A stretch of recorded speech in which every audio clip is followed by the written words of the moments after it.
Ladies and gentlemen, our program will begin in 15 minutes.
Ladies and gentlemen, our program will begin in 5 minutes.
Ladies and gentlemen, our program is about to begin.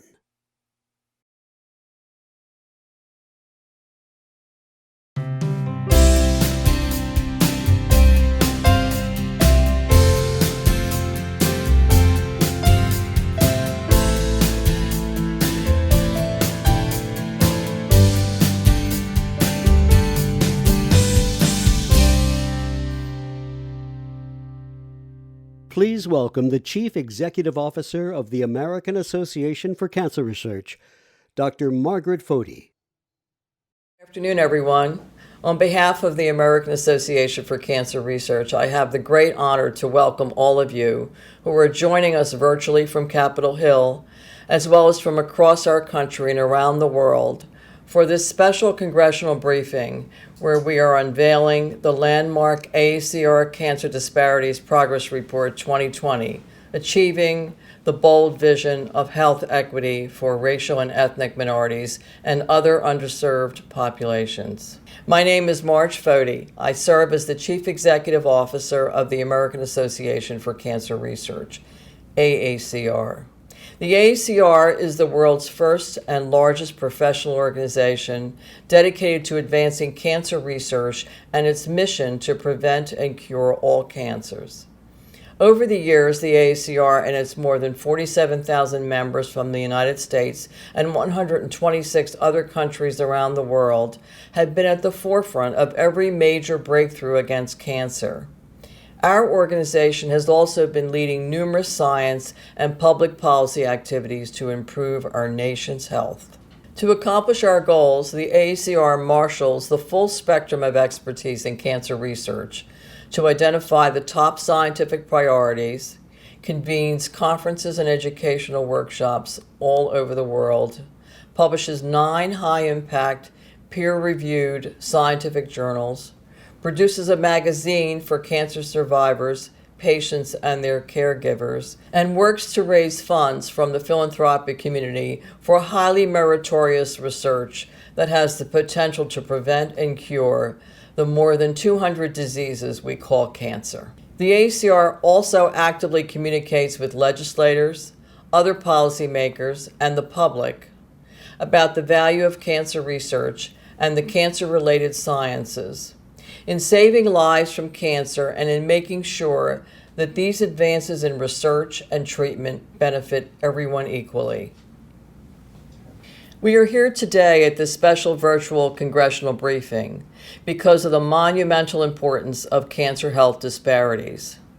The idea of undertaking this historic initiative of producing the very first progress report on cancer health disparities was conceptualized about 2 years ago when the AACR's leaders, as well as our member scientists and physicians who represent minority populations and the underserved, determined that realizing the vision of health equity would require a comprehensive plan to identify the parameters of this major public health problem, inform and educate policymakers, regulators, and the public about the enormous scope of the problem, and outline the effective steps that are needed to confront the problem head-on. Our original plan was to issue this historic report in March 2020. Of course, those plans were upended by the COVID-19 pandemic, a situation that has further revealed the problem of health disparities in even broader and starker terms, as African Americans and other communities of color are much more susceptible and vulnerable to the coronavirus. The AACR has long recognized the need to address cancer health disparities through its programs and initiatives. Our organization has a dedicated history of proactively working in a number of ways to address the enormous public health challenge of cancer disparities. As one example of our work, the AACR's Minorities in Cancer Research Membership Group, MICR, which is celebrating its 20th anniversary this year, has been leading the way in increasing the number, participation, and recognition of minority researchers in the cancer field. Diversity and inclusion in our field are extremely important for accelerating the pace of progress against cancer, and a lack of racial and ethnic diversity in both the cancer research and healthcare workforce is one of the major factors contributing to cancer health disparities. The AACR's annual conference on the science of cancer health disparities in racial ethnic minorities and the medically underserved will be marking its 13th year of existence in October of this year. Developed in collaboration with AACR's Minorities in Cancer Research Council, this conference strives to bring the latest scientific and policy advances in cancer health disparities to the scientific and advocacy communities. A critical tool in combating cancer health disparities is patient engagement and advocacy. The AACR added its renowned Scientist Survivor program to this conference to increase and support its partnership with patient advocates from underrepresented populations. Also, in 2018, the AACR formed a Cancer Health Disparities Task Force and hosted a second think tank of leading experts and key stakeholders, which had as one of the strategic goals charting the future direction of our cancer health disparities programs and identifying actionable steps that will accelerate the pace of progress in this vitally important area. In summary, the AACR is very proud that it has been proactively working for many years to address these issues. The exciting release of today's report, which was produced under the dynamic leadership of Dr. John Carpton and a highly knowledgeable steering committee, is the culmination of AACR's many programs and initiatives that have been launched to eliminate cancer disparities at the earliest possible time. This report will undoubtedly increase public awareness and understanding of cancer health disparities and underscore the urgency of cancer disparities research in saving more lives from this disease. Further, the report emphasizes the need for increased annual federal funding for the government entities which fuel progress against cancer health disparities, in particular the National Institutes of Health, the National Cancer Institute, the Food and Drug Administration, and the Centers for Disease Control and Prevention. The report also underscores the urgency for science and public policies to address this pressing public health challenge. And now I invite you to watch this inspiring video.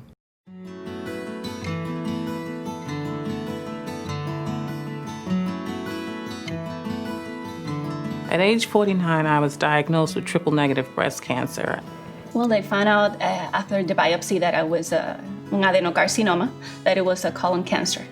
When the doctor said prostate cancer, for me it was kind of like a big, dark, gray cloud came over my head at that moment. When they took the bone marrow, they came back and they said he had leukemia. Cancer disparities is a complex issue. And historically, there's been a lot of work trying to understand the role of socioeconomics, which undoubtedly contribute to a lot of the disparities that we see. When I had the second breast cancer diagnosis, this is when my problem began with my insurance. My insurance didn't cover the surgery that I was going to have at one particular hospital. Looked and sought and searched, and I wasn't getting calls back, or I would call clinical teams and they would ask me to send in my medical history. And in 2017, my medical history was 500 pages. I wasn't working at the time. You want me to send in 500 pages via a fax at $3 a page? How archaic. We are learning that in some cases with equal treatment, equal disease management, we can begin to see equal outcomes. But hasn't always been the case. I met Dr. Muncie's group in 2009 and was followed by him to 2017 as smoldering myeloma. Mr. Johnson has been my patient. He has been coming to Dana-Farber for a number of years. Mr. Johnson proves the point that when you get a good access, you could do well.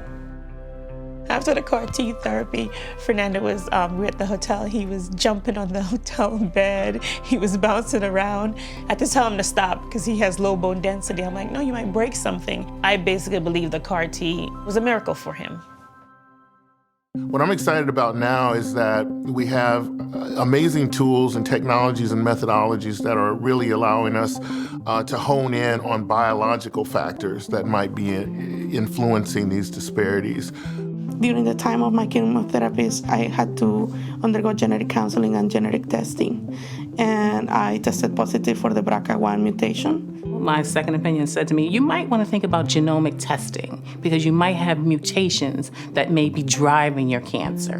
And so all of this information led me to go out there and seek, a trial. We need to diversify clinical trials, increasing the numbers of minority individuals participating in these trials. They said, well, we do have a clinical trial that we're looking to get some folks into.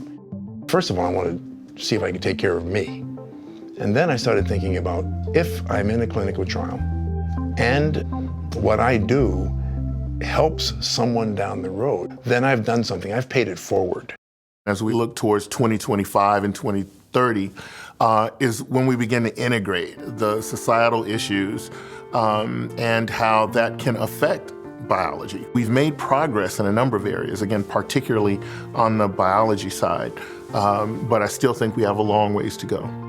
As a Hispanic living in Puerto Rico, sometimes we feel that we are a minority inside a minority. I know that there are a lot of programs that need to be created and done. But for us right now, Hispanics living in Puerto Rico, we need the ones that are already currently up and running, we need to get them here. The African American community, sometimes in these particular communities, they don't have the proper resources. I would say to Congress to try to get some resources out in the community available to the people that cannot afford insurance, that do not have insurance, and to make it available to them. It's for the generation that comes after, because we don't want to have to live through all these toxicities for the rest of our lives. If we can improve research and we can improve the treatments, I believe it's possible. I think we have really amazing, talented people around. And I think it's important that our elected officials, that they think of us.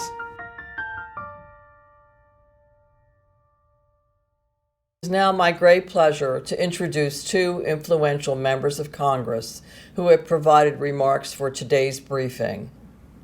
The first is Congressman Benny G. Thompson, who represents the 2nd Congressional District of Mississippi. He has been a member of the House of Representatives since 1993 and is the Dean of Mississippi's Congressional Delegation. Congressman Thompson currently serves as the chairman of the House Committee on Homeland Security. He has been a member of the committee since its establishment as a permanent standing committee in 2005. Congressman Thompson has been a long-standing champion of addressing the problem of health disparities. He authored the Health Care Fairness Act of 1999, which created what is now the National Institute on Minority Health and Health Disparities within the National Institutes of Health. The bill was signed into law in the year 2000. Congratulations on your work, Congressman Thompson. Thank you for inviting me to give some brief remarks. I'd like to applaud the American Association for Cancer Research for their inaugural Cancer Disparities Progress Report for 2020. This information is absolutely needed among communities of color. I'm proud to say that I was an original sponsor of a bill during the 106th Congress, which created what is now the National Institute on Minority Health and Health Disparities. For persons of racial and ethnic minority populations, health disparities can mean lower life expectancy, decreased quality of life, loss of economic opportunity, and perceptions of injustice. For society, those disparities translate into decreased productivity, increased healthcare costs, and social inequity. Though health indicators such as life expectancy and infant mortality have improved for most Americans, some minorities experience a disproportionate burden of preventable disease, death, and disparity compared with non-minorities. Health disparities can stem from health inequities, systematic differences in the health of groups and communities occupying unequal positions in society that are avoidable and unjust.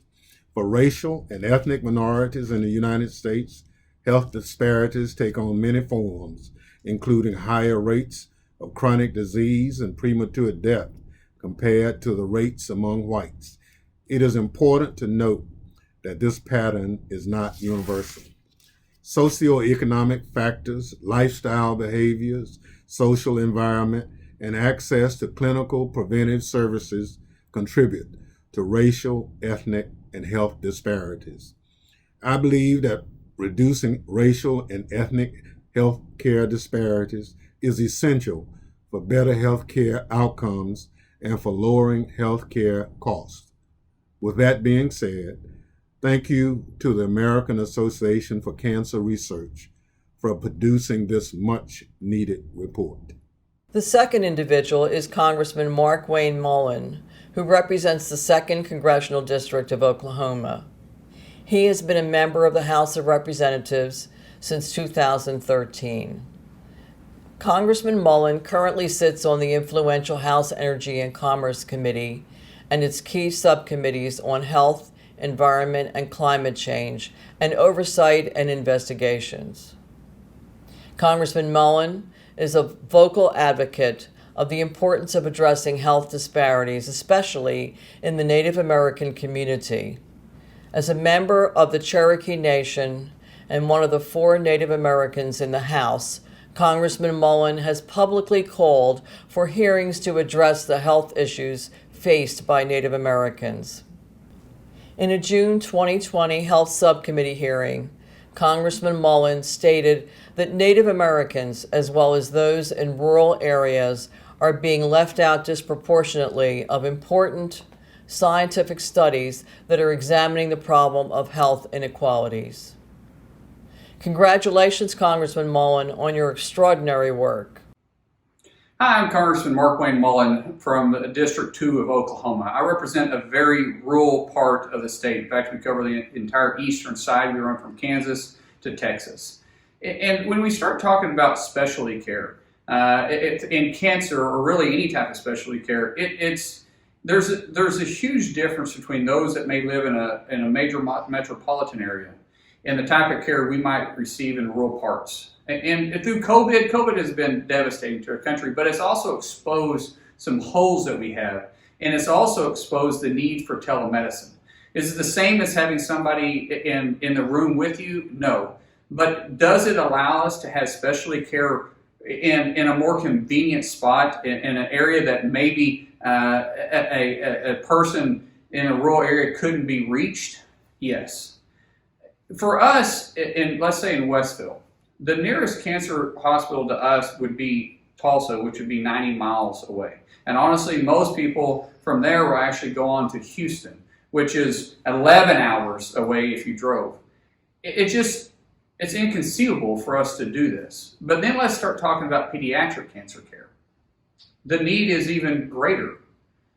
And as an adult, it's one thing for us to suffer. It's a whole nother idea when you have a child that is suffering. And so when we start talking about advancing the care of the patient, we need to bring in the technology aspect of that too. And I'll tell you, as lawmakers, sometimes we get lost in the shuffle of trying to figure out how to regulate even what we got, much less the way technology is rapidly changing.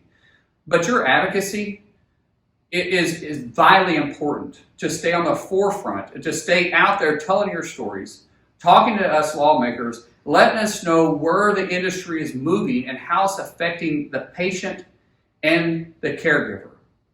So thank you for being involved. Thank you for constantly staying informed. May God bless you, and may God bless the United States of America.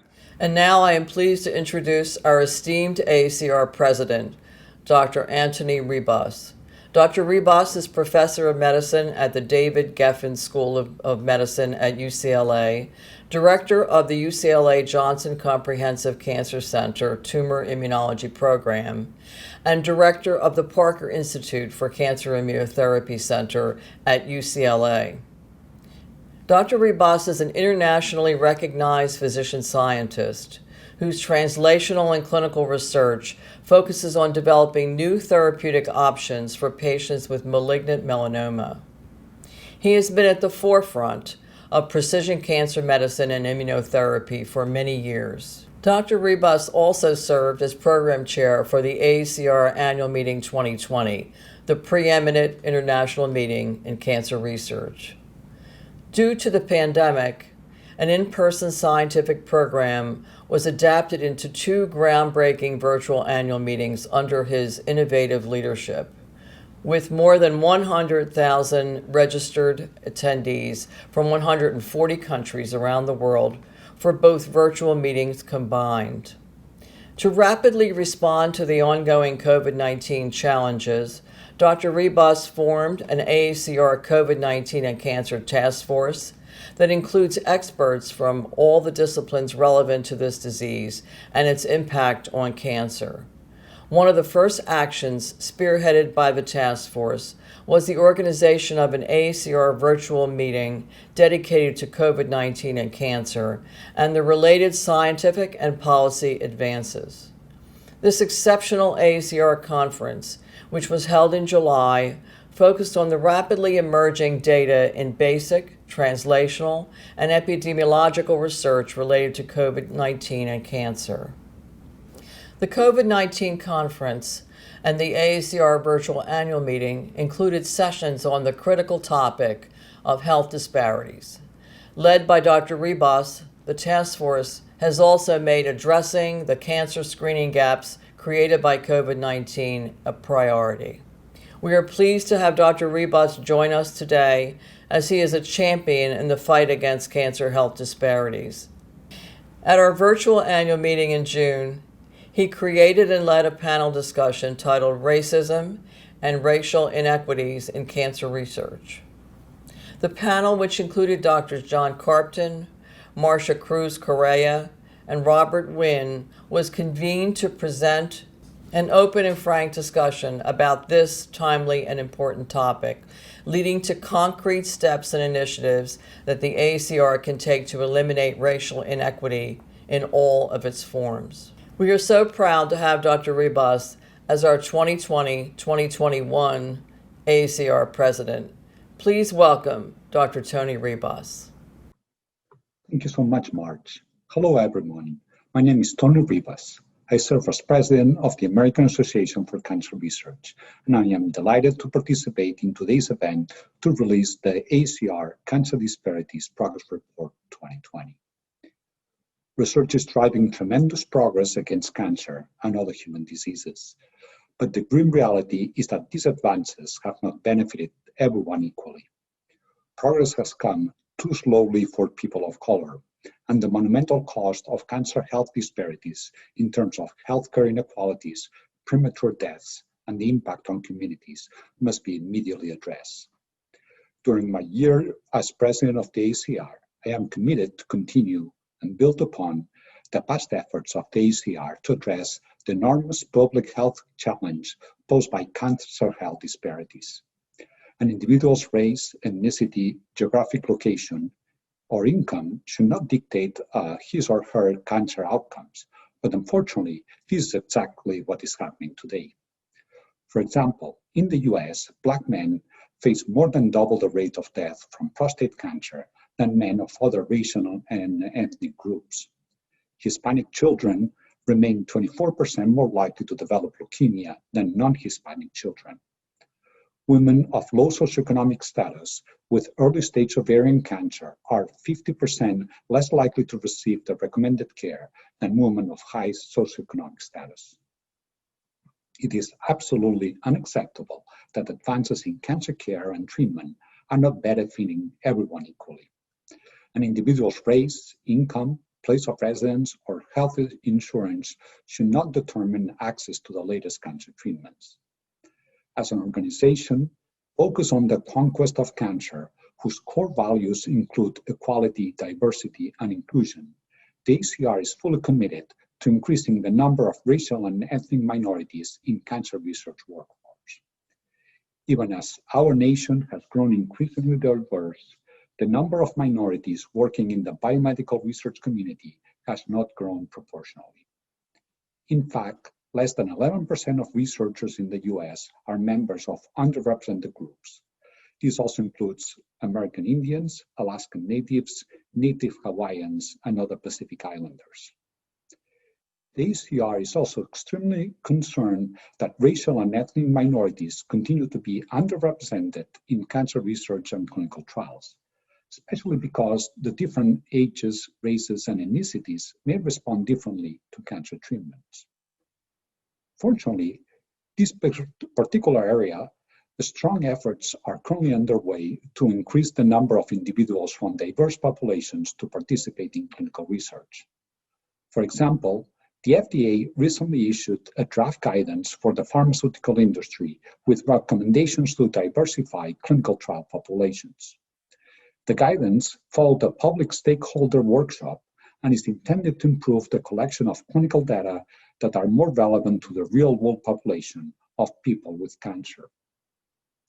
The AACR also recently partnered with the FDA in February to explore this topic at the FDA AACR workshop to examine underrepresentation of African Americans in multiple myeloma clinical trials.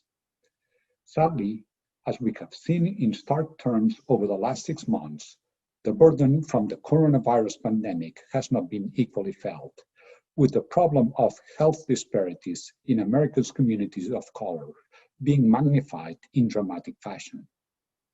Black, Indigenous, and Hispanic Americans are more likely to be infected with COVID-19 and are more likely to die of the disease.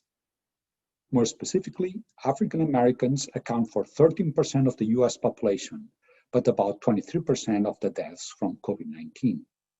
In fact, recent data also reveals that Black people are 3 times more likely than white people to contract the coronavirus, 6 times more likely to be hospitalized and as a result, and twice as likely to die from COVID-19. The CDC reports that Latinos are hospitalized from the virus at 4 times the rate of white Americans. And 26% of people who have died from COVID-19 in this country are Latino, which is clearly disproportionate vis-a-vis other populations. Native Americans are also facing a disproportionate brunt of the COVID-19 pandemic, with higher infection and mortality rates than the overall US population. At the session at the AACR virtual meeting, COVID-19 and Cancer, held this year on July 20 to 22nd, researchers discussed a wide range of emerging research about how minority groups are faring during the pandemic. Much like disparities in cancer, disparities in COVID-19 are multifactorial, with roots in socioeconomic problems that are under increased scrutiny in the US. To this point, the recently witnessed inhumanities against people of color have also refocused our nation's attention on the terrible issue of racism that exists in this country. Racism has resulted in a public health emergency, and it's critical that everyone plays a role in eradicating societal and economic injustices, as these are major barriers to health equality. To this end, I am pleased to announce today that the AACR is establishing a task force that will focus on racial inequalities in cancer research. The task force will include leaders across the country representing academia, government, industry, and cancer survivors and patient advocates. During this unprecedented time in our nation's history, there's a need for our nation's leaders to take a bigger role in calling out and combating systemic racism and racial inequalities. The major goal of the task force will be to discuss various ways to make positive change. It will provide leadership on the pursuit of initiatives aimed at addressing long-standing racial injustices in the biomedical field and in cancer healthcare. In summary, It is clear that we must do better as a nation to confront the serious problem of cancer health disparities. Today's report serves as a call to action for the cancer research community to commit to implementing the numerous action-oriented steps that are required if we are to eliminate cancer healthcare disparities among racial and ethnic minorities and the underserved, increase minority representation in clinical trials, and achieve diversity in the cancer research workforce. Hello, I am pleased to introduce Congressman Will Hurt, who represents the 23rd Congressional District of Texas. He has been a member of the House of Representatives since 2015. Congressman Hurt currently serves as the ranking member of the Subcommittee on Intelligence, Modernization, and Readiness of the House Permanent Select Committee on Intelligence. He also sits on the House Appropriations Committee. Congressman Hurt is an enthusiastic advocate for increasing access to healthcare for all. He has co-sponsored legislation that would provide aid to localities to address COVID-19 among vulnerable populations and has supported numerous efforts to address health disparities by improving access to quality care. Hey y'all, I'm Congressman Will Hurd from the great state of Texas. As a Black legislator and a representative of a 71% Latino district, I've come to learn that Black and Latino patients with breast, lung, colorectal, and prostate cancer are almost 30% less likely than white patients to enroll in clinical trials testing treatments for these 4 types of cancer. When families receive a cancer diagnosis, it's one of the most difficult things to hear.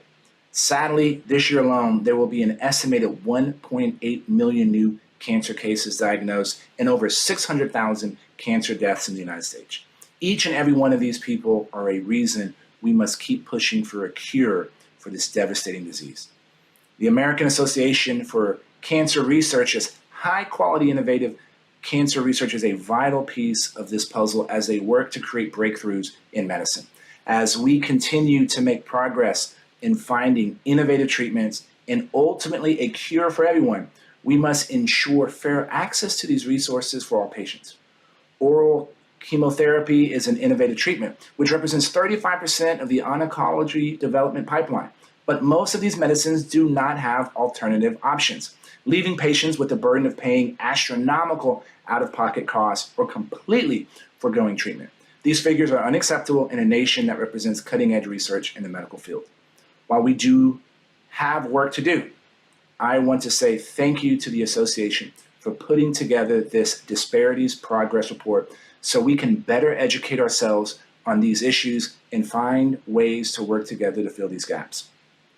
I'm proud to support bipartisan efforts in Congress to give patients more flexibility, transparency, and access to treatments such as the Cancer Drug Parity Act and the Lower Cost, More Cures Act.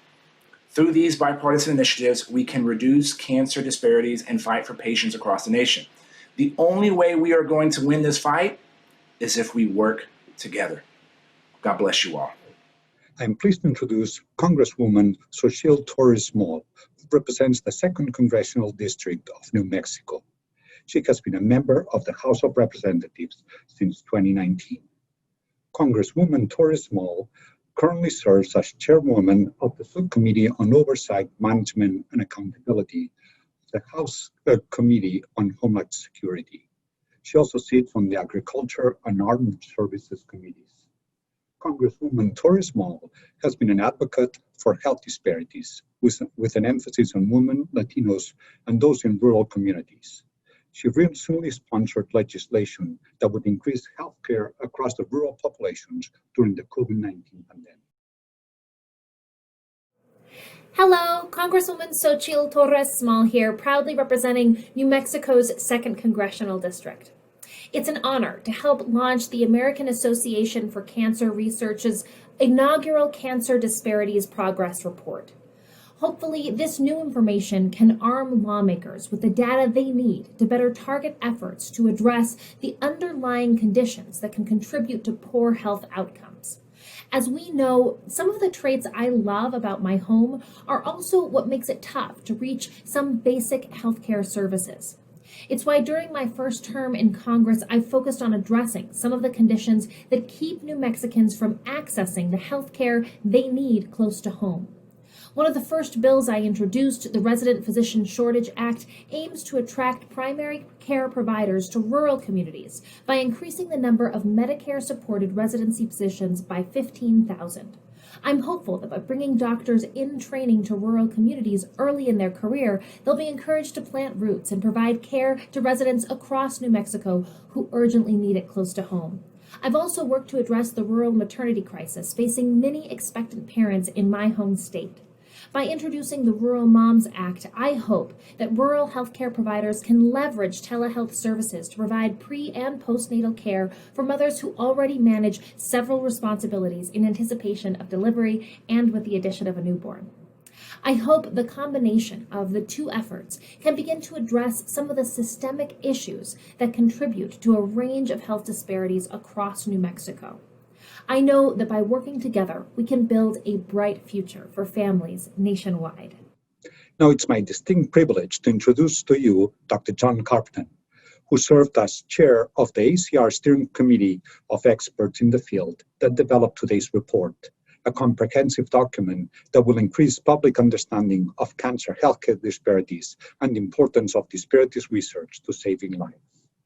In addition to providing dynamic leadership for the AACR Cancer Disparities Progress Report, Dr. Carton is the director of the Institute of Translational Genomics and professor at the University of Southern California Keck School of Medicine.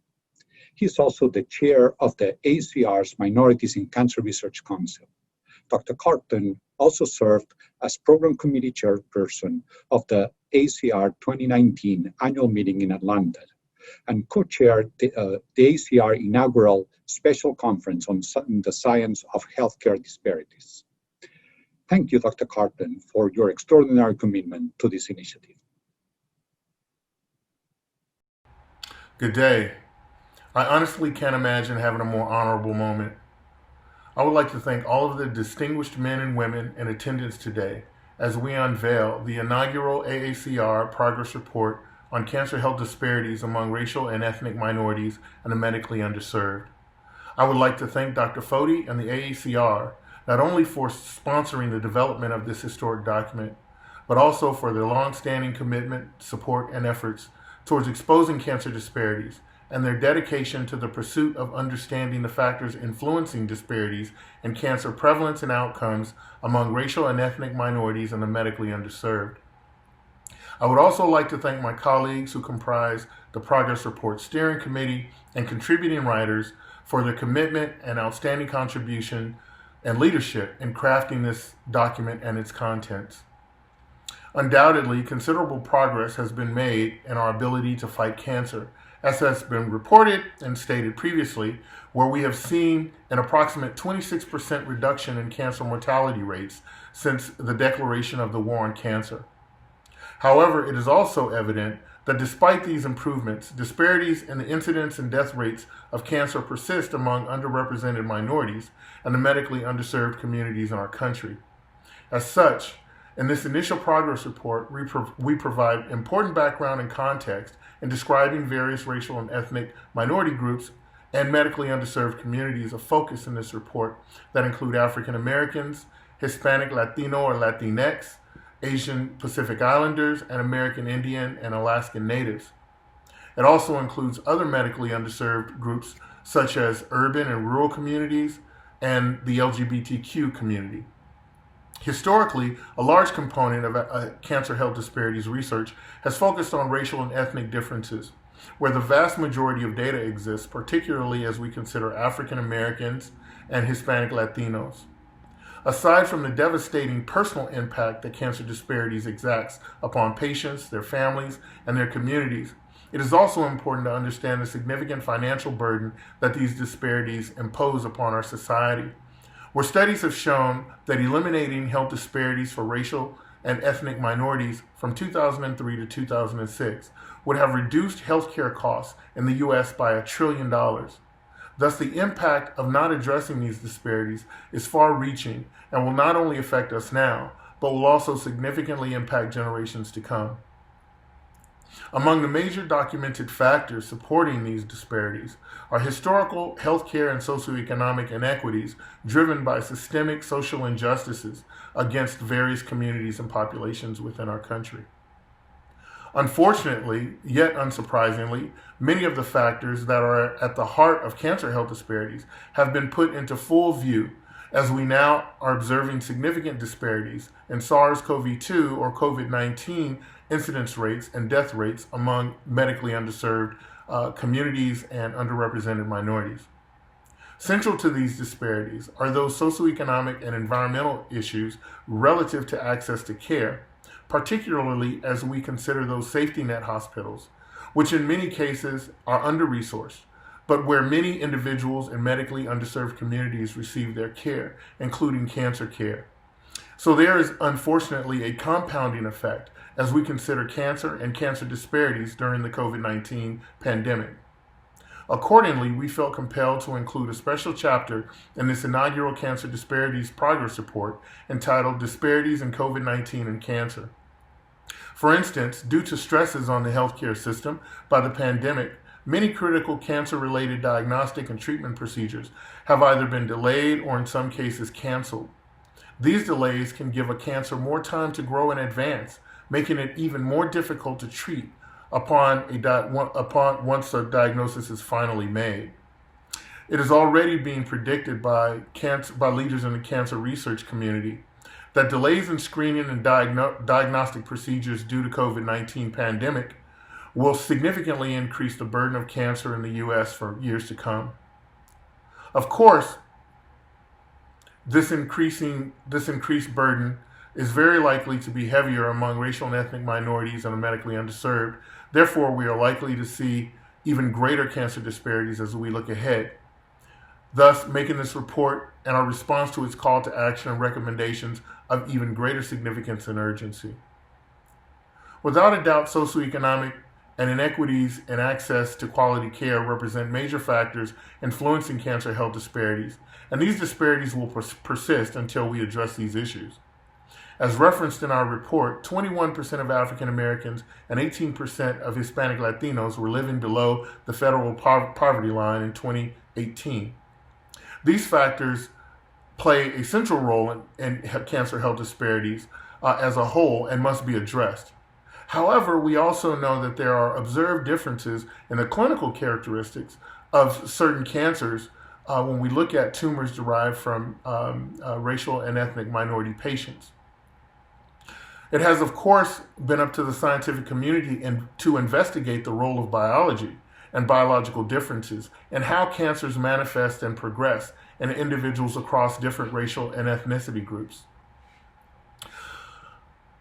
Over the last decade, the scientific community has provided new and critical insights into differences in the biological makeup of cancers that were derived from underrepresented minority patients. And although we continue to advance these important discoveries, in order to make continued progress, one gap we face is in the limited diversity in our cohorts of patients in biomedical research. One area-specific need is the development of a more diverse set of cancer model systems. We need these models to help us gain a broader and more comprehensive understanding of cancer and to validate findings in ways that does not force us to generalize results based on information gained from cohorts with little or no diversity. This comprehensive report provides key insights and updates on our knowledge of many of the key facets of cancer disparities.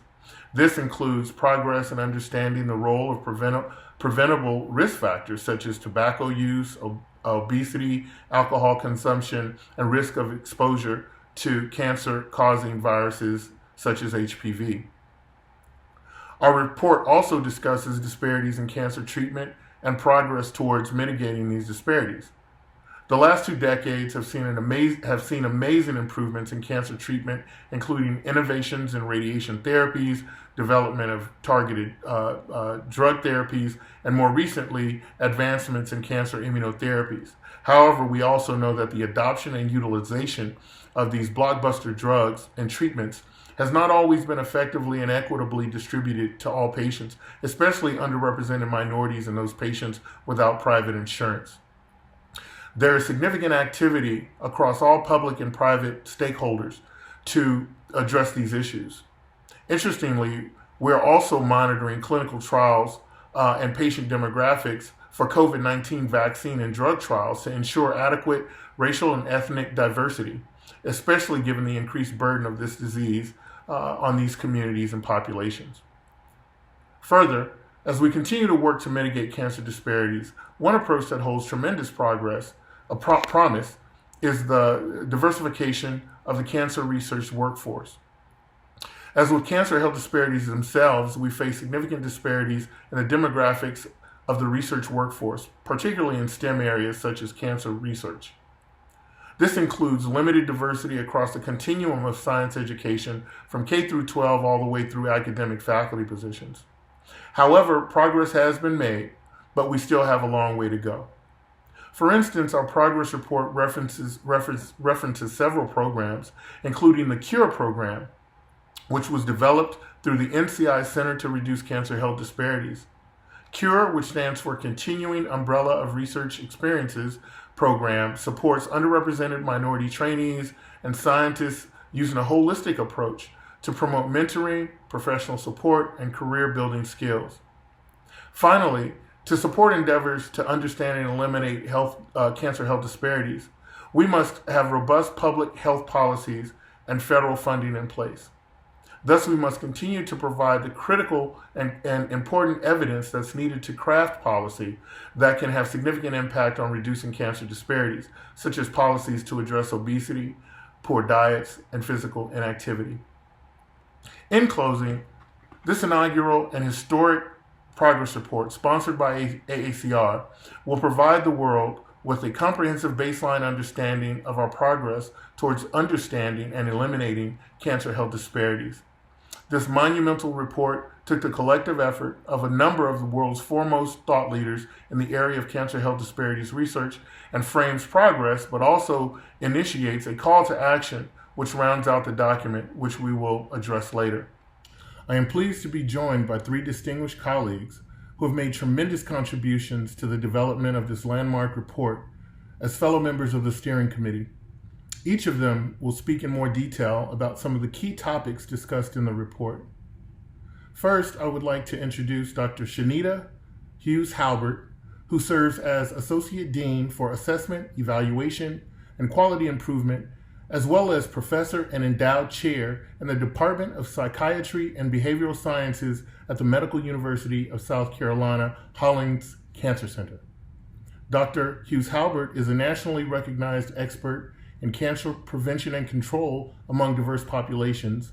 Her research focuses on identifying sociocultural, psychological, and environmental determinants of minority health and health disparities. Shanita. My name is Shanita Hughes-Halbert, and I'm from the Medical University of South Carolina.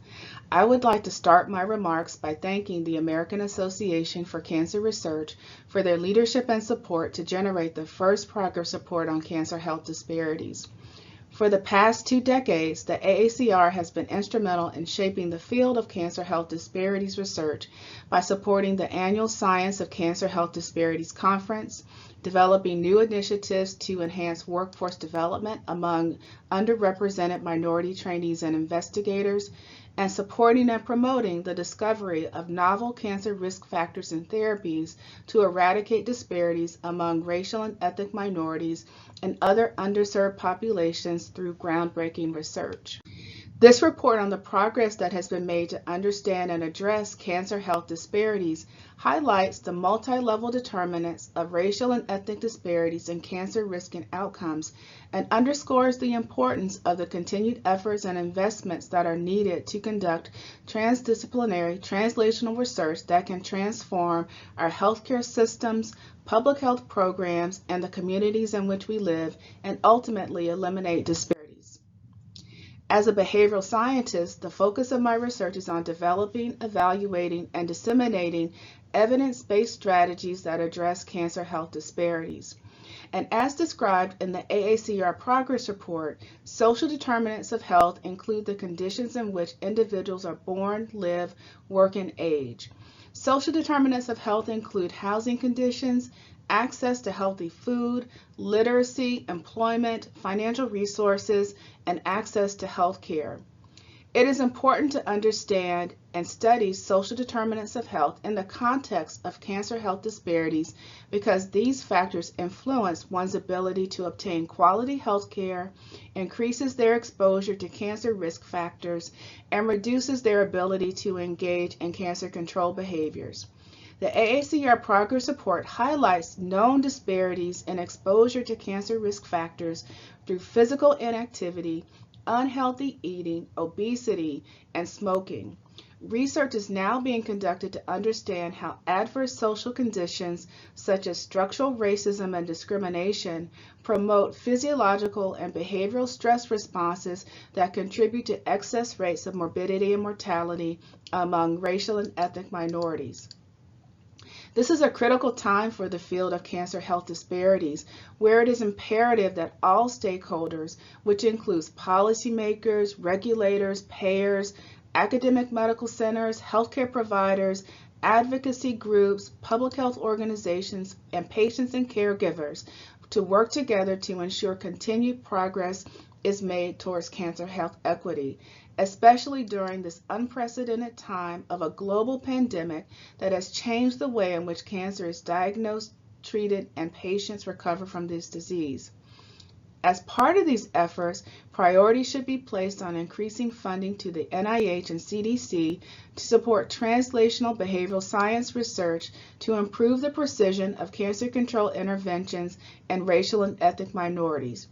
Greater funding is also needed to support research and initiatives that enable healthcare systems, public health organizations, and scientists to collect the right data on social determinants of health so that their contributions to cancer health disparities can be studied rigorously. Thank you. Thank you very much, Dr. Hughes-Halbert, for those outstanding remarks. I would now like to introduce Dr. Marcia Cruz Correa, who is the director of the Gastrointestinal Oncology Division at the Dr. Isaac Gonzalez Martinez Oncologic Hospital and is professor at the University of Puerto Rico Comprehensive Cancer Center. She also serves on the AACR Board of Directors and is the former chair of the AACR Women in Cancer Research Council. Marcia. Good afternoon, and thank you for joining us. I am delighted to participate in this virtual congressional briefing to discuss the AACR Cancer Disparities Progress Report 2020, which features the latest research on underlying causes of cancer disparities in racial and ethnic minorities and other underserved populations. The report also includes urgent actions that must be taken to address this public health crisis. Every American is entitled to equitable access to life, liberty, and the pursuit of happiness. Disparities in healthcare are among the most significant forms of inequality and injustice. I will focus my remarks into three main areas: cancer screening, cancer clinical trials, and workforce-related issues. Let's start by screening. The goal of screening is to find precancer and cancer at the earliest possible time because this increases the chance for successful treatment. Screening is also associated with early diagnosis, increase in survival, and reduction in mortality from the cancer being screened for. Unfortunately, many people for whom cancer screening is recommended do not get screened, including a disproportionate number of racial and ethnic minority groups and underserved populations. Cervical cancer is one of the most common cancers in Hispanic American women, yet they exhibit low rates of cancer screening compared to white women. Similarly, colorectal cancer disproportionately affects certain minorities, including African Americans, Pacific Islanders, and Puerto Rican Hispanics. In fact, African Americans and Puerto Rican Hispanics are twice more likely to be diagnosed with colorectal cancer before the age of 50 compared to whites. Unfortunately, screening for colorectal cancer continues to be lower for U.S. minorities compared to whites. Multiple barriers to screening have been identified, including lack of access to health care, poor knowledge of cancer risk, mistrust of the healthcare system, And specifically for Hispanics, having English as a second language have been shown to be an important driver of disparity in cancer screening. Policies to reduce cancer screening disparities are needed, such as policies to secure research funding to define the biological and environmental differences in disease etiology among minorities. Also, culturally tailored strategies to increase cancer screening awareness, access, and uptake, including the utilization of patient navigators and advocates, as will be discussed by Dr. Wing. Let's switch gears and talk about clinical trials. Development and approval of anti-cancer drugs requires testing for safety and efficacy through clinical trials, routinely used in 3 successive phases. Representation of diverse populations in cancer clinical trials is key to understand the biological differences in the drug's action among different people who are taking the drugs. However, low participation in clinical trials and lack of diversity among those who participate continues to be a challenge in clinical trials. It is well documented that racial and ethnic minorities are significantly underrepresented in clinical trials relative to their respective cancer burden in the United States. For instance, while 13% of the US population is African American, African American men are twice as likely to die from prostate cancer compared to whites. However, less than 10% of participants in the recent clinical trials that led to the FDA approvals of 2 new treatments for prostate cancer were African American men. Similarly, Hispanic children with cancer are 50% less likely to enroll in clinical trials compared with non-Hispanic white children. Urgent actions are needed to systematically address disparities in participation in cancer clinical trials. Among these, we will highlight, number 1, to establish policies for recruitment of racial and ethnic minorities in cancer clinical trials based on disease incidence rather than their proportion in the general population. Secondly, increasing trial availability by including community-based oncology practices. Thirdly, simplifying and expanding eligibility criteria. Fourthly, integrating patient navigators, community health workers, and patient advocates from the design, recruitment, and implementation of clinical trials. Lastly, expanding federal policies such as that included in the Affordable Care Act, requiring private insurance companies to cover routine medical costs of participating in clinical trials. Let's finalize by discussing workforce issues. Another important factor that contributes to cancer health disparities is the lack of diversity in the pool of trainees, researchers, and in the healthcare workforce in science and medicine. However, there is indeed underrepresentation of African Americans and Hispanics across the US healthcare workforce. When you look specifically at research scientists, Hispanics and African American scientists represent only 6% and 2% of biomedical scientists, respectively.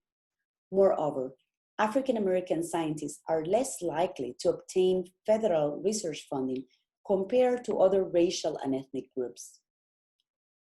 For physicians, we still see a small percentage of Hispanics and African Americans represented among physicians. In fact, in 2015, Hispanics and African Americans represented less than 6% of all physicians. Similarly, less than 3% of all practicing oncologists were Hispanics or African Americans for that same year. Physician scientists who care for patients and conduct research provide a unique perspective on how to translate scientific knowledge into healthcare and health policy. However, underrepresented minority MD-PhD students represent only 10% of all matriculates. The lack of diversity in the physician-scientist workforce leads to lack of diverse role models and mentors. Limited representations of minorities are also seen among registered nurses, pharmacists, and other key healthcare professionals. Achieving health equity will require immediate actions to ensure diversity in the cancer workforce.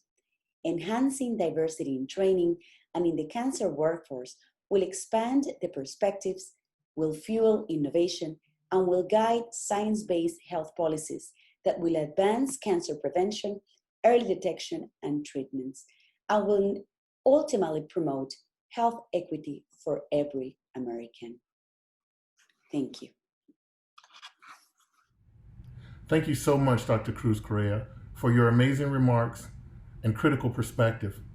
I am now pleased to introduce Dr. Robert Wynn, the director of the Virginia Commonwealth University Massey Cancer Center and professor of pulmonary disease and critical care medicine. A renowned physician scientist, Dr. Wynn is a pulmonologist whose scholarship has focused on lung cancer, health disparities, and community-based healthcare. Robert. Good afternoon. My name is Dr. Robert Wynn. I am the Cancer Center Director of the VCU Massey Cancer Center here in Virginia. I want to thank you for the opportunity to present the Health Disparity Report to you, but I'd be remiss without thanking Dr. Foti and the AACR for their unwavering commitment to the eradication of cancer and to the reduction of health disparities. I'm reminded that we're coming up on the 50th anniversary of the National Cancer Act, which was an important act for all of us in cancer. This act occurred in 1971 and really was the beginning of what we consider to be the war on cancer. I'd like to report to you that that war is going pretty okay at the moment. Since 1971, we've made tremendous progress in fighting cancer.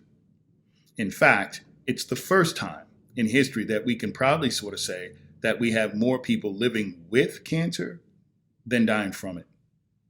In fact, in 2019, there are 17 million survivors of cancer. That's almost unheard of. We estimate in 2030, there will be about 20 or 22 million survivors, which, again, it's worth fighting for. Despite these successes, however, we know that our cancer survivors are actually faced with a number of challenges. Many of these challenges include things like financial toxicity. The amount it costs for these drugs are astounding, and the out-of-pocket costs are tremendous. This sometimes leads and puts our survivors at risk for things like bankruptcy. In addition to the financial toxicity, our survivors also, we know with our miracle drugs, sometimes actually do suffer some poor physical qualities of life associated with sometimes the toxicity and the side effects of some of these drugs. Some of them are cardiovascular, some are neural, and others. And we know that just having cancer is stressful. The truth of the matter is the emotional toll it takes on just the stress and the distress of this disease is certainly of significance. So we know while we're making some wins in the war, we are a long way from winning the war. The truth of the matter is, it's even more, as seen in the report, hard for some of our at-risk populations. In fact, many of our at-risk populations, including rural populations and minority underserved and others, actually not only are they feeling the same financial toxicities and physical disabilities associated with the physical impacts and the emotional toll, but they're feeling it in droves.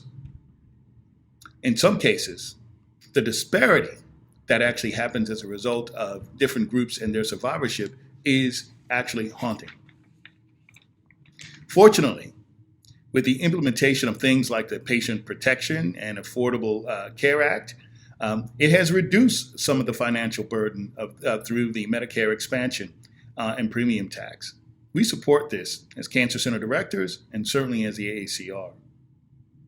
It's also becoming increasingly clear that just having miracle drugs by themselves is not enough. It's also important to bring along the community as partners. In that case, it turns out that having patient advocates is not only a good thing, it's essential. And the goal here is to continue those programs to allow our patient advocates to not only sit at the table and have a voice, but to help us refine our scientific questions, refine the way we do clinical trials, and yes, even help us define the scientific questions that are being asked about their community. This work was actually inspired in this type of integration between the community and cancer a long time ago. And I'd actually credit folks like Dr. Harold P. Freeman, who was really a champion of making sure we promoted the use of things like community navigation in our communities to navigate women with breast cancers to the right places. He not only promoted the use of things like navigation, but he also was one of the true champions in trying to say that we should put as an equal amount of attention on the implementation science, that is the health delivery side of science, as we do on the discovery sciences. I think as a result of bridging that disconnect between our thirst for discovering the new drugs, but also how that gets implemented and executed and delivered to many other people, has really also been one of the key, I think, tools in our toolkit for how we've actually are starting to gain some traction in the war against cancer. We're also reminded every day that we are definitely in the throes of big science and big data.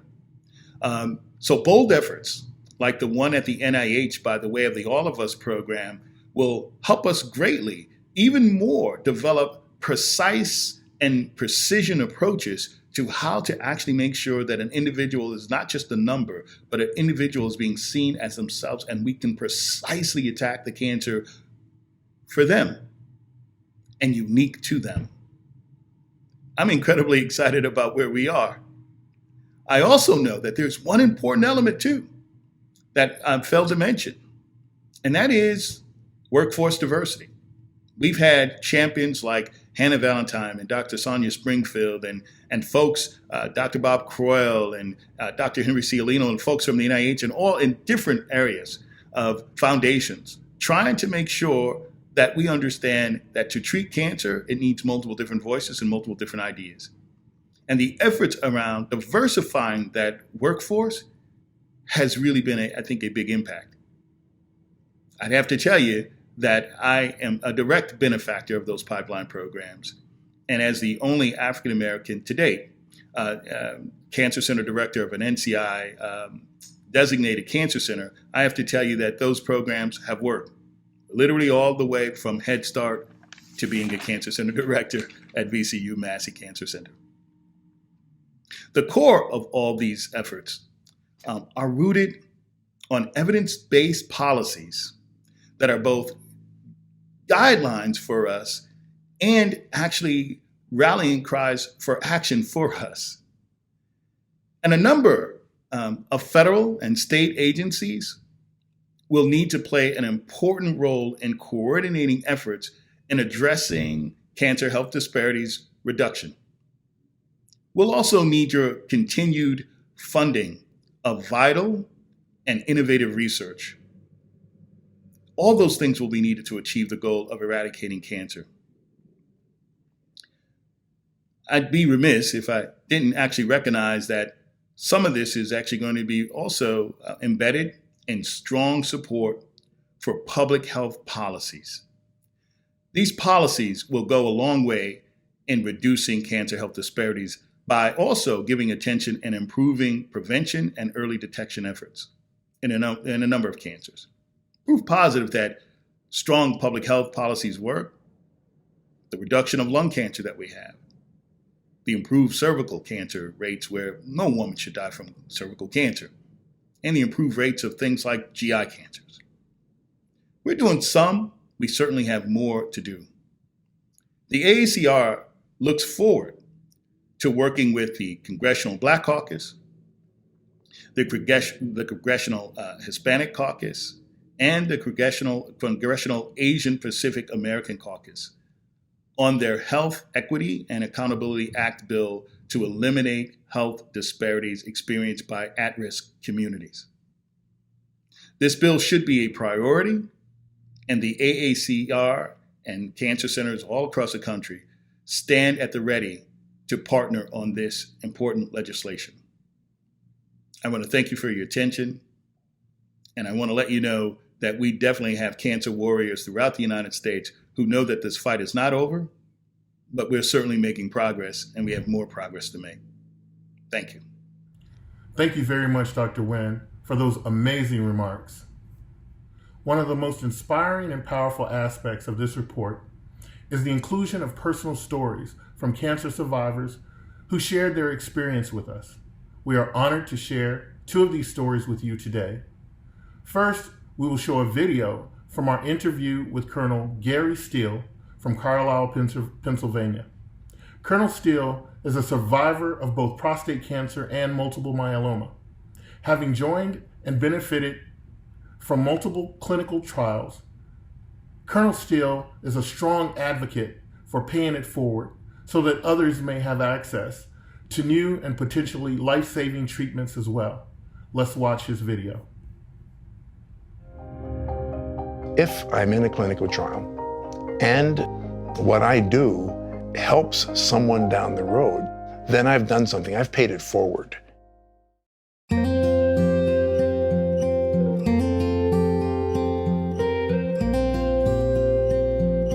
My name's Gary Steele, and I'm a 23-year Army veteran, proudly served, and I've been married to my wife, Mona, for 48 years, and we have 3 children. I was initially diagnosed in 2011. So I went in for my annual checkup, and the doctor indicated to me that, wow, I see a bit of a spike in your PSA. They said, well, we recommend a biopsy.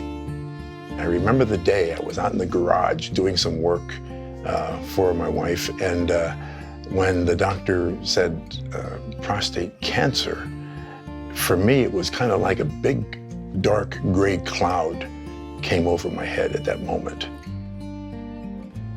The doctor said, well, there are a number of options. We think we might be able to go in using the Da Vinci method and get it all. And in July of 2011, I had the procedure. Then we started going through the process of the regular monthly checks for the PSA. And on the 26th month, the PSA showed a rise. Now the next step would be radiation. And then they tested me again, and my PSA had gone up again. Then it was, okay, so what do we do now? The options that we saw were to head down to Johns Hopkins to see what they thought. They said, well, we do have a clinical trial that we're looking to get some folks into. First of all, I wanted to see if I could take care of me. And then I started thinking about, if I'm in a clinical trial and what I do helps someone down the road, then I've done something. I've paid it forward. At the end of that year, my numbers went up. And it was really funny. It was like, yes, this is where you are right now, Gary, but great thing, there's another clinical trial that we're looking for folks to get involved with. Within about 6 months, my PSA went down to undetectable. In early 2017, one night in my little office upstairs, I went to get up from the chair, and I could not get up because the pain was so intense. So we called our doc, and he got me into the hospital over here and got a scan. There was a significant mass. It was multiple myeloma. It was funny. There was no dark cloud that came over me this time. I just figured, okay, this is just another hurdle. This is something that we can handle. We handled this other one, so let's handle this one. And also understand that there's no cure for multiple myeloma, but perhaps this can become something that we can maintain and become a maintenance issue. A very good friend of ours was diagnosed with multiple myeloma a number of years ago. And as part of her treatment, she was on a clinical trial for something that was called Revlimid. And then as I developed multiple myeloma myself and got into my treatment, the standard of care the standard of care for me included Revlimid. I'm not doing well with this. So in my mind, it was because of her and folks like her who went into clinical trials that my treatment is now standard of care. And so I thank her and I thank many, many other people for what they did to help me.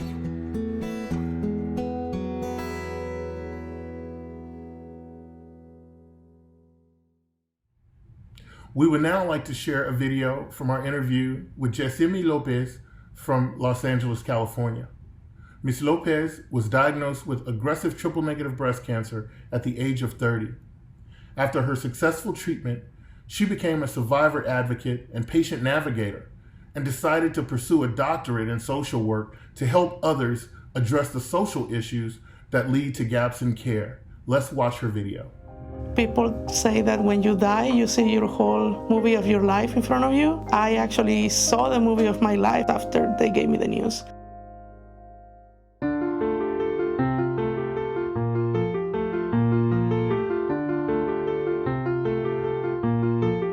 My name is Jessimi Lopez.